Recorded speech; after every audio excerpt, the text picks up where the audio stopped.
I walked into the house, feeling a rare sense of contentment. Work had gone smoothly, and I even managed to leave early, something I hadn't done in weeks. As I closed the door behind me, I called out, "Honey, I'm home!" But instead of the usual greeting, I was met with an unexpected outburst. My wife Karen stormed into the hallway, her face twisted in fury. "How dare you!" she shrieked. "How dare you humiliate my lover like that?" I stood there, taken aback. I had anticipated a peaceful evening, maybe even a nice dinner, not this. "Excuse me?" I asked, trying to keep my voice steady. "What are you talking about?" "You know damn well what I'm talking about," she spat. "Your little stunt today was beyond cruel. How could you?" I couldn't help but let out a small, mirthless laugh. "You mean making sure that scumbag can no longer fool around with married women? Yeah, I think I did the right thing." Karen's eyes flashed with rage, but she didn't say anything. She just stood there, breathing heavily, as if she was trying to find the right words to hurl at me. I seized the opportunity to press on. "You know, Karen, I thought you'd be relieved. I thought you'd be grateful that someone finally put an end to his antics. But I guess I misjudged the situation." "Grateful?" she shouted, her voice going up an octave. "Grateful that you humiliated him in front of everyone? He was just trying to be there for me, to support me." I cut her off, shaking my head. "No, Karen. He was trying to destroy our marriage, and you were letting him." She stared at me, and for a moment I saw a flicker of something in her eyes. Regret? Guilt? But it was gone as quickly as it appeared, replaced by that same stubborn defiance. "You just don't understand," she said, her voice lower now, almost a whisper. "Then make me understand," I replied, my patience wearing thin. "Explain to me why you've been sneaking around behind my back, lying to me, betraying me. Explain to me why you've chosen him over us." Karen's shoulders sagged, and she seemed to deflate right before my eyes. "It's not that simple," she murmured, looking away. "It was never just about him. It was about everything. About how you never have time for me, about how you take me for granted, about how lonely I've felt for so long." Her words stung, but I forced myself to remain calm. "And cheating on me was the solution to all that? You thought that having an affair would fix our problems?" She shook her head, tears welling up in her eyes. "I don't know. Maybe I just wanted to feel something again, to feel wanted, to feel alive." "At the expense of our marriage," I said, the bitterness seeping into my voice. "Well, congratulations, Karen. You got what you wanted. I hope it was worth it." She looked at me then, really looked at me, and for the first time in a long time, I saw the woman I had fallen in love with all those years ago. But that woman was a stranger now, lost behind layers of deceit and betrayal. "I'm sorry," she whispered, but it sounded hollow, empty. I turned away, unable to look at her any longer. "I don't know if sorry is enough," I said, my voice barely audible. "Not this time." As I walked up the stairs to our bedroom, I couldn't shake the feeling that this was just the beginning of the end. The revelation of her affair was a wound that would take a long time to heal, if it ever did. And in the meantime, there was so much more to uncover, so much more pain to endure. Little did I know the worst was yet to come. The bedroom was quiet, almost too quiet. The bed, which had once been a place of comfort, now seemed cold and foreign. I sat on the edge, my mind racing with thoughts of betrayal and anger. Karen's words echoed in my head, each one a dagger that pierced my heart. I heard her footsteps on the stairs, slow and hesitant. She paused at the doorway, as if unsure whether to come in. "Can we talk?" she asked, her voice trembling. I looked up at her, seeing the vulnerability in her eyes. For a moment, I almost felt sorry for her. Almost. "Talk about what, Karen? How you destroyed our marriage? How you lied to me every day?" She winced, but stepped into the room. "I know I messed up, okay? But I need you to understand why." "Why?" I repeated, shaking my head. "Why you thought it was okay to cheat on me? Why you let some loser come between us?"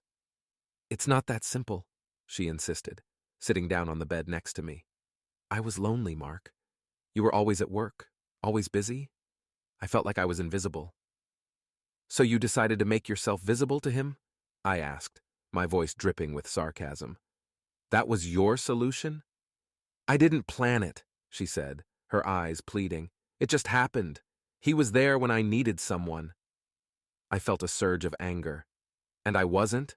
I was out there busting my ass to provide for us, to give us a good life. And you repay me by sleeping with him? Karen flinched, tears streaming down her cheeks. I know it sounds terrible, but I was desperate. I needed to feel something, anything. Even if it meant betraying me? I asked, my voice breaking. Even if it meant destroying everything we had built together? She sobbed, burying her face in her hands. I'm so sorry, Mark.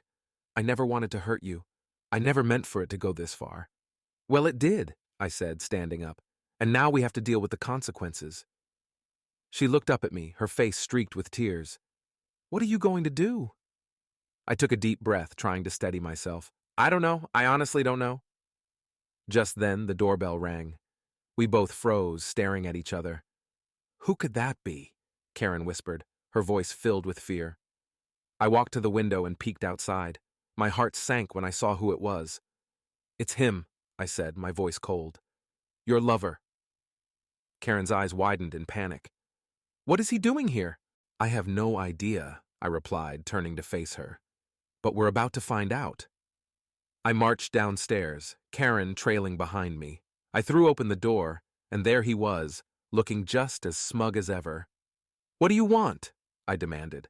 He smirked, leaning casually against the doorframe. I came to talk to Karen. Well, she's not available, I said, blocking his view, and you have no business being here. He glanced over my shoulder at Karen, who was standing on the stairs, her face pale. Karen, please. We need to talk. There's nothing to talk about, I said, stepping closer to him. You need to leave. Now. He chuckled, clearly enjoying the confrontation.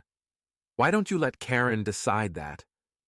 Because this is my house, I said, my voice rising, and I decide who stays and who goes. He raised his hands in mock surrender. All right. No need to get aggressive. I'll go. He turned to leave, but not before giving Karen a lingering look. I'll be waiting, he said, his voice low. I slammed the door shut and turned to Karen, who looked like she was about to faint. What the hell was that about? She shook her head, tears streaming down her face. I don't know. I swear I didn't ask him to come. Well, he did, I said, feeling the anger bubble up again. And if you think for 1 second that I'm going to let him ruin what's left of our marriage, you're wrong. Karen sank to the floor, sobbing uncontrollably. I'm so sorry, Mark. I never wanted any of this to happen. I watched her for a moment, my heart aching. Despite everything, I still loved her, but love wasn't enough to fix what was broken. Not anymore. We'll figure this out, I said finally, my voice softening. But it's going to take time, and a lot of work. She looked up at me, hope flickering in her eyes. You mean that? I nodded, feeling the weight of the decision settle on my shoulders. Yeah, I mean that. But you have to be honest with me from now on. No more lies. No more secrets. I promise, she whispered, reaching out to me. I'll do whatever it takes to make this right. As I took her hand, I knew the road ahead would be long and difficult. But for now, it was a start. And maybe, just maybe, we could find a way back to each other. The next few days were a blur. Karen and I barely spoke, each of us lost in our own thoughts. I spent most of my time at work, avoiding the painful reality of home. But I knew we couldn't continue like this forever. We needed to confront the situation head on, no matter how difficult it was. One evening, I came home to find Karen sitting at the kitchen table, a stack of papers in front of her. She looked up as I entered, her eyes red from crying. We need to talk, she said quietly. I sighed, feeling the weight of the day's exhaustion settle on my shoulders. Yeah, I guess we do. She gestured to the chair across from her. Please, sit. I hesitated, then took a seat. What's all this? I asked, nodding toward the papers. Divorce papers, she said, her voice barely above a whisper. My heart skipped a beat. You're filing for divorce? She shook her head. No, but I thought you might want to. After everything.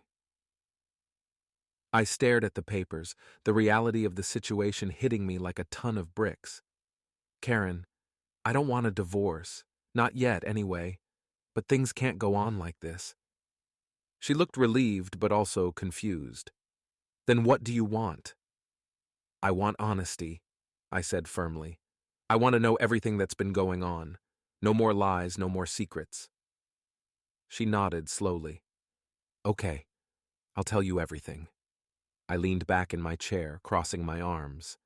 Start from the beginning. She took a deep breath, wiping away a stray tear. It started a few months ago. I met him at a friend's party. He was charming, attentive. Everything I felt was missing in our marriage. We started talking, and it just escalated from there. Escalated how? I asked, my voice tight. We started seeing each other, secretly at first. I knew it was wrong, but I couldn't stop. It felt so good to be wanted, to be needed. I clenched my jaw, trying to keep my emotions in check. And then it got physical, she admitted, her voice trembling. At first, it was just kissing, but then it went further. How far? I demanded, my heart pounding in my chest. She looked away, unable to meet my gaze. We slept together, several times. The words hit me like a punch to the gut. I had suspected as much, but hearing her say it out loud made it real. And you never thought to tell me? To stop? I wanted to, but I was scared, she said, tears streaming down her face. I was scared of losing you, of losing everything we had. Well, congratulations, I said bitterly. You managed to do that anyway. She broke down then, sobbing uncontrollably. I wanted to comfort her, to tell her everything would be okay, but I couldn't. Not yet. We need to set some ground rules, I said, my voice hard. If we're going to try and make this work, you need to cut off all contact with him. Completely. She nodded, sniffling. I already have. I blocked him on everything. I haven't spoken to him since you found out. Good, I said. And we're going to see a marriage counselor. We need help, Karen. We can't do this on our own. She nodded again. Okay, I'll do whatever it takes. I just want us to be okay again. I stood up, feeling a glimmer of hope for the first time in days. Then let's start with that. One step at a time. As I headed upstairs to the bedroom, I couldn't shake the feeling that this was just the beginning. There were still so many unanswered questions, so much pain to work through. But for now, it was a start, and maybe, just maybe, we could find a way to heal. But as I lay in bed that night staring at the ceiling, I couldn't ignore the nagging doubt in the back of my mind. Could I ever really trust her again? Or was this just a temporary Band-Aid on a wound that would never fully heal? The next morning, I woke up to find Karen already up and dressed, a determined look on her face. I made an appointment with a marriage counselor, she said, handing me a business card. We're going tomorrow. I took the card, feeling a mix of hope and apprehension. Okay, let's see how it goes. As the day wore on, I couldn't help but think about the man who had come to our house, the man Karen had been involved with. What was his deal? Why had he been so bold, so arrogant? And more importantly, was he really out of our lives for good? That evening, as we sat down to dinner, I decided to bring it up. Karen, about that guy. Why was he here? What did he want? She looked uncomfortable, shifting in her seat. He wanted to talk to me. He said he needed closure. Closure? I repeated, incredulous. After everything he's done? I know, she said quickly, but I told him it was over. I told him I'm choosing you. I stared at her, trying to gauge her sincerity. And you meant it? She nodded, her eyes filled with tears. Yes, Mark, I meant it. I want to fix this. I want to fix us. I wanted to believe her, I really did. But trust was a fragile thing, and once broken, it was nearly impossible to fully restore. We'll see, I said finally. But if I find out you're still seeing him or even talking to him, we're done. No second chances. I understand, she said, her voice barely above a whisper. I promise, Mark. I won't let you down. As we cleared the table and got ready for bed, I couldn't shake the feeling that this was just the calm before the storm. There were still so many unanswered questions, so much unresolved tension. But for now, all we could do was take it one day at a time and hope that the future held something better for us both. The next day, we went to our first counseling session. The therapist, Dr. Larson, was a middle-aged woman with kind eyes and a gentle demeanor. She listened patiently as we recounted our story, offering insights and suggestions along the way. I think the first step is to rebuild trust, she said, looking between us. That means complete transparency, open communication, and a commitment to working through this together. Karen nodded eagerly. I'm willing to do whatever it takes. I glanced at her, then back at Dr. Larson. I just don't know if I can ever trust her again. It's a process, Dr. Larson said gently. It won't happen overnight, but if you're both committed to making this work, there's hope. As we left the session, I felt a glimmer of optimism. Maybe, just maybe, we could find a way to move past this. But as we drove home, I couldn't help but wonder what other surprises lay in store. Because if there was one thing I'd learned from this whole ordeal, it was that life had a way of throwing curveballs when you least expected them. And something told me we weren't out of the woods yet. The first counseling session gave me a sliver of hope, but it also left me with a gnawing sense of uncertainty. Karen and I were trying to patch up our broken marriage, but there was no guarantee it would work. Trust, once shattered, is hard to mend. A few days after the session, I was sitting at my desk at work, trying to focus on an important project. But my mind kept drifting back to Karen, to her betrayal, to the smug look on her lover's face. My phone buzzed, jolting me from my thoughts. It was a text from Karen. Can you come home early tonight? We need to talk. My heart sank. What now? I texted back, I'll be there. I left work earlier than usual, my stomach in knots. When I walked into the house, Karen was waiting for me in the living room. She looked pale, her eyes puffy from crying. Mark, there's something I need to tell you, she said, her voice shaky. I felt a chill run down my spine. What is it, Karen? She took a deep breath. He's been trying to contact me. I blocked him on everything, but he's been showing up at my work, leaving notes on my car. Anger flared inside me. And you didn't think to tell me this sooner? I was scared, she admitted, tears welling up in her eyes. I didn't want to make things worse. Worse? Karen, this is already a mess. We're trying to rebuild trust and you're keeping secrets again? I couldn't keep the frustration out of my voice. I'm sorry, she sobbed. I didn't know what to do. I thought if I ignored him, he would just go away. I rubbed my temples, feeling a headache coming on.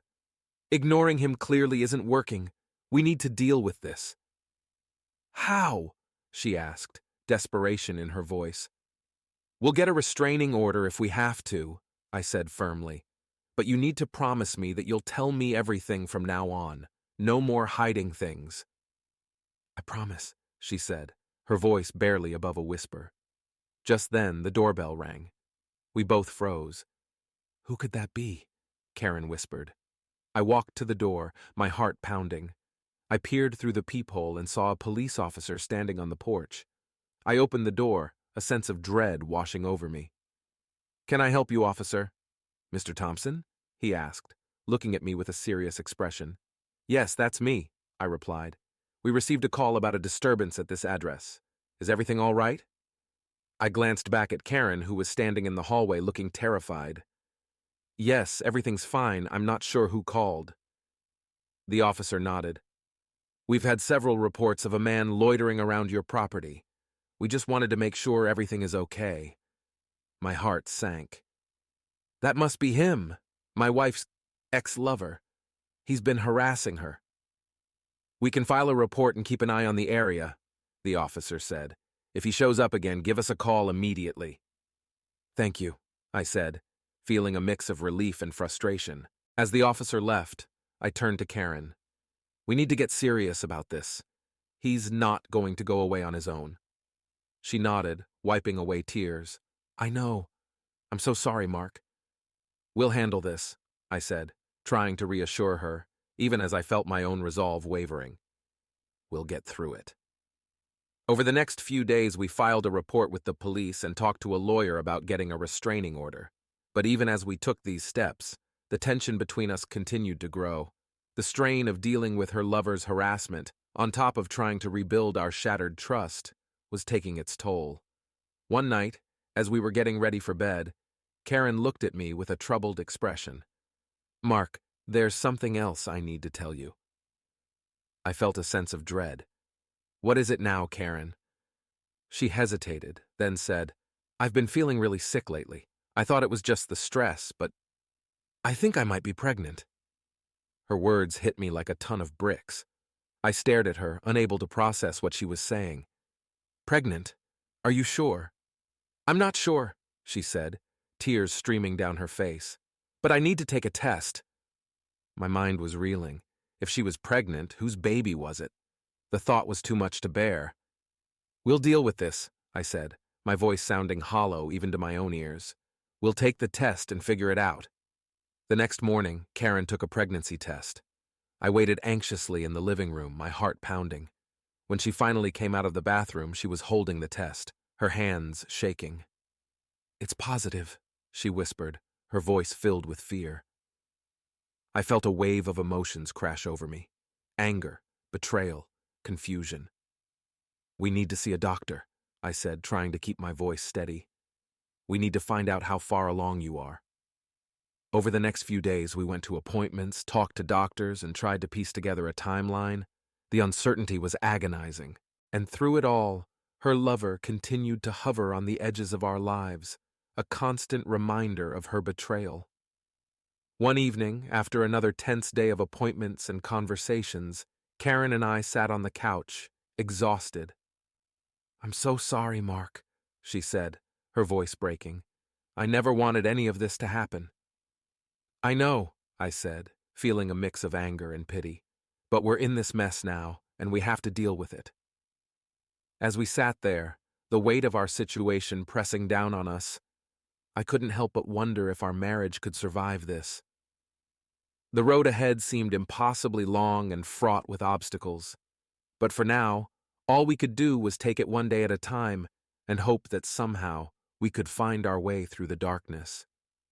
The news of Karen's pregnancy added a whole new layer of complexity to our already strained relationship. We spent the next few weeks in a haze of doctor appointments and difficult conversations, trying to figure out what to do next. The uncertainty of the baby's paternity weighed heavily on both of us. One evening, as we were sitting in the living room, Karen turned to me, her face pale and tired. "Mark, I think we need to have another talk." I sighed, already feeling the exhaustion of yet another emotionally charged discussion. "What is it now?" She took a deep breath, looking down at her hands. "I've been doing a lot of thinking, about us, about the baby, about everything, and I think we need to consider all our options." "What do you mean, all our options?" I asked, narrowing my eyes. "I mean, we need to think about what's best for the baby," she said, her voice trembling. "If it's his. I don't know if I can raise this child knowing what happened." Anger flared inside me. "So what? You want to give the baby up for adoption? Or worse, you're thinking about an abortion?"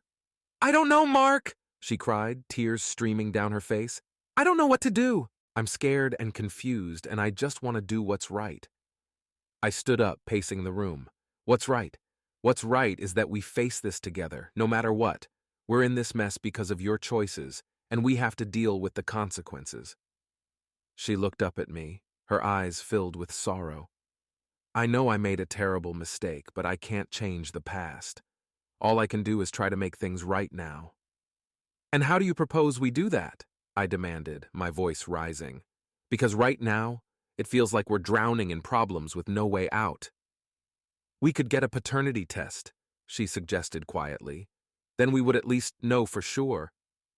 I stopped pacing, considering her words. It was a logical step, but it wouldn't solve everything. "Fine," I said finally. "We'll get the test. But regardless of the result, we need to start thinking about our future. What do we want for this baby? For us?" She nodded, wiping away her tears. I agree. Let's start with the test, and then we can figure out the rest. The next few days were a whirlwind of appointments and waiting. The tension between us was palpable, every conversation charged with the weight of our uncertain future. Finally, the day of the paternity test arrived. We went to the clinic together, the silence between us heavy and uncomfortable. As we waited for the results, I couldn't help but reflect on how much had changed in such a short time. Our marriage, once solid and dependable, now felt like it was teetering on the edge of a cliff. And this baby, an innocent life caught in the middle of our mess, deserved so much better than the chaos we had created. When the results finally came in, we sat together in the doctor's office, holding our breath. The doctor looked at us, his expression serious. The test confirms that the baby is not Mark's. Karen gasped, her hand flying to her mouth. I felt a rush of emotions, anger, betrayal, sadness, all crashing into me at once. So it's his, I said, my voice barely a whisper. Karen nodded, tears streaming down her face. I'm so sorry, Mark. I never meant for any of this to happen. I stood up, needing to get out of that room, needing to breathe. I need some air, I said, walking out without another word. As I stepped outside, the cool air hit my face, and I took a deep breath, trying to steady myself. The reality of our situation was crushing, and I felt completely lost. Karen joined me a few minutes later, standing beside me in silence. What do we do now? She asked, her voice small and fragile. I don't know, I admitted, feeling the weight of the world on my shoulders. But we need to figure it out, for the baby's sake, if not for ours. The next few days were a blur of difficult conversations and tough decisions. We talked about our options, about what was best for the baby, about how to move forward. It was clear that our marriage would never be the same, but we both wanted to do right by the child. One evening, as we sat together in the living room, Karen looked at me with a determination I hadn't seen in a long time. Mark, I want to raise this baby. I want to make things right. And how do you plan to do that? I asked, my voice tinged with skepticism. I don't know, she admitted, but I want to try. I want to be a good mother, and I want to fix things between us. I looked at her, seeing the sincerity in her eyes. Despite everything, a part of me still loved her, still wanted to believe that we could find a way through this. All right, I said finally. We'll give it a shot, but it's going to take a lot of work, and you need to understand that trust doesn't come back overnight. I understand, she said, reaching out to take my hand, but I'm willing to do whatever it takes. As we sat there holding hands, I felt a glimmer of hope. The road ahead would be long and difficult, but maybe, just maybe, we could find a way to heal and build a future for ourselves and the baby. But deep down, I knew that the challenges were far from over. We had taken a step forward, but there were still so many obstacles to overcome, and the presence of her lover, lurking in the background, was a constant reminder that our troubles were far from resolved. The revelation that the baby was not mine hit me hard, but Karen's determination to make things right gave me a sliver of hope. We had agreed to raise the child together, but there was still a lot to sort out. We had a long way to go before our relationship could be mended, if it ever could. One afternoon, as I was working from home, my phone buzzed with a text from an unknown number. We need to talk. Meet me at the park near your house. 4 p.m. My heart sank. It had to be him. I glanced at the clock. It was already 3:30. I debated ignoring the message, but I knew that facing him was inevitable. I grabbed my keys and headed out. When I arrived at the park, I spotted him sitting on a bench, looking smug as ever. I walked over, my hands clenched into fists. What do you want? He looked up, a smirk playing on his lips. I wanted to see how you're holding up, Mark. It's not easy, is it? I glared at him, resisting the urge to punch him. Cut the crap. What do you want? He leaned back, spreading his arms across the back of the bench.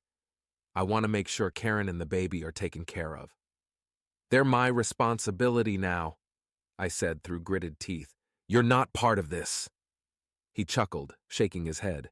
You really think you can just take over? That baby is mine and I have rights. Rights? I spat, my anger boiling over. You lost any rights the moment you decided to sleep with a married woman. He stood up, stepping closer to me. Look, Mark, I know I've made mistakes, but I'm not going anywhere. I'm the father, and I deserve to be part of the baby's life. I took a deep breath, trying to control my temper.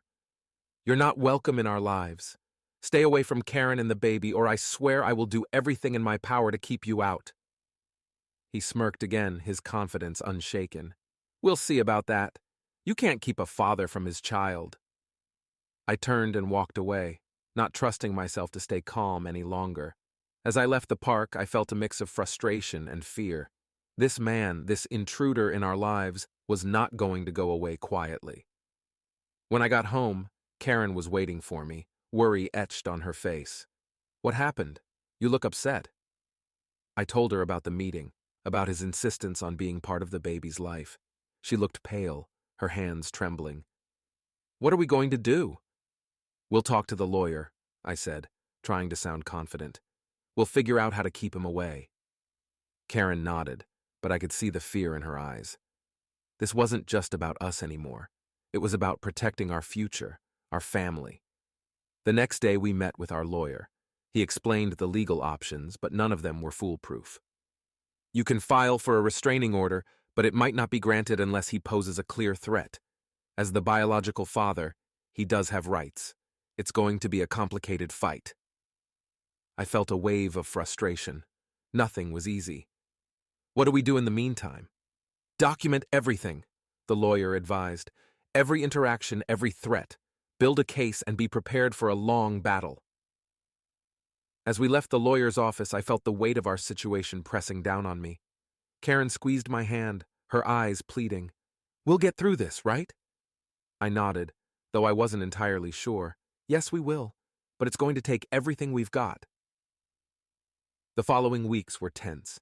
We lived in a constant state of vigilance, waiting for the next confrontation, the next intrusion. Karen and I tried to focus on rebuilding our relationship, but the stress took its toll.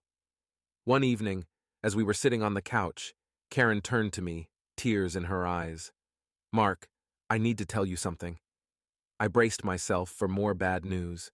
What is it? I ran into him at the grocery store today, she said, her voice trembling. He told me he's going to fight for custody. He won't back down. Anger surged through me. He's relentless, but we can't let him win. We have to stand our ground. She nodded, wiping away her tears. I know, but it's so hard I feel like I'm losing my mind. I pulled her into a hug, trying to offer some comfort. We'll get through this. We'll fight him together. As the days turned into weeks, the tension only grew. Karen and I continued to attend counseling, trying to mend the rift between us. But every time we made progress, another encounter with her lover would set us back. One night, I came home to find Karen sitting on the floor of the nursery, surrounded by baby clothes and toys. She looked up at me, her eyes filled with despair. Mark, I don't know if I can do this. I knelt beside her, taking her hand. We can do this. We have to. But what if he wins?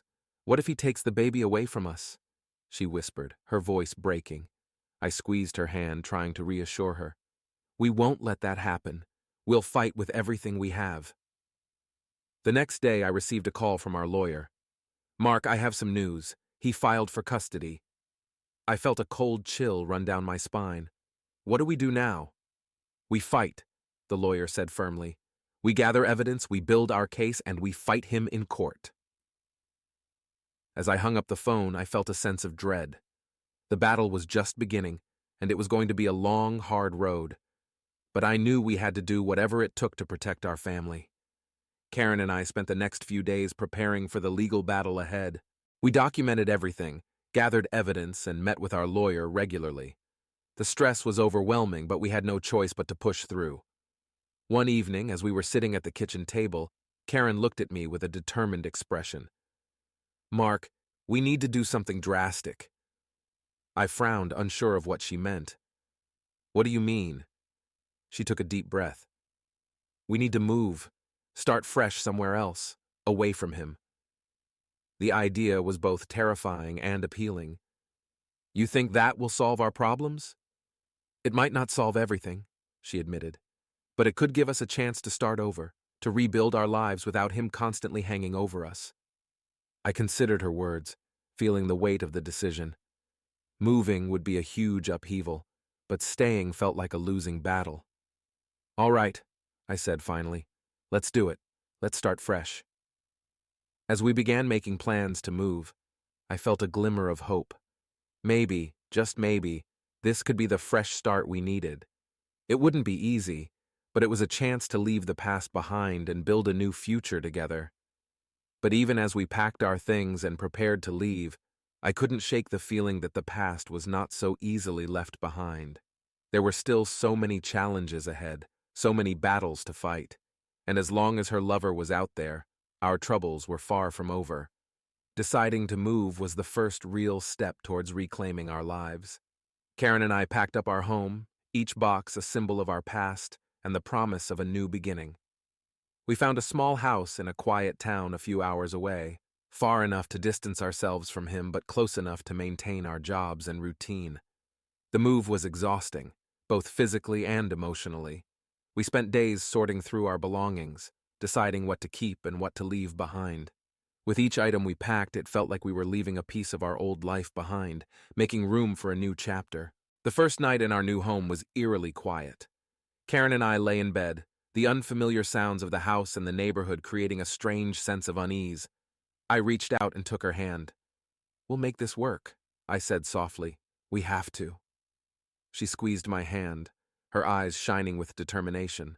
I know. This is our chance to start over. In the days that followed, we settled into our new routine. We found a new counselor and continued our sessions, working through the layers of pain and betrayal. It wasn't easy, but the distance from our old life seemed to help. There were no familiar places to remind us of the past, no chance encounters with people who knew our story. But the peace was short-lived.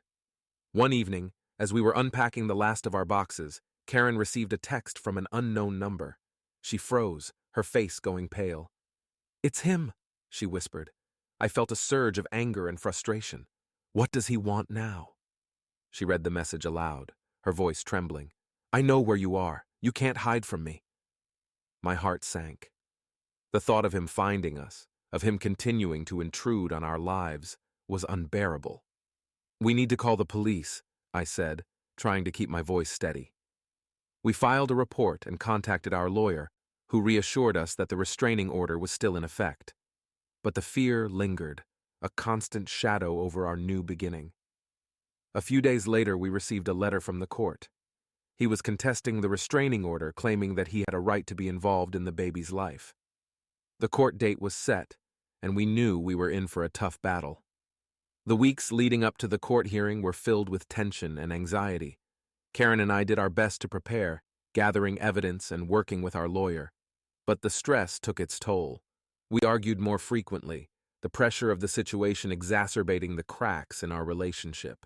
The day of the hearing arrived, and we stood together outside the courtroom holding hands. No matter what happens in there, I said, looking into her eyes, we're in this together. She nodded, her grip on my hand tightening. Together.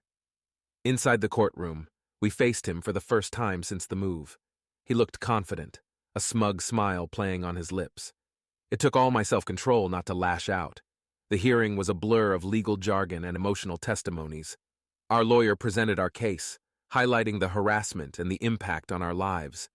Karen testified about the stress and fear she had experienced, her voice breaking as she recounted the encounters.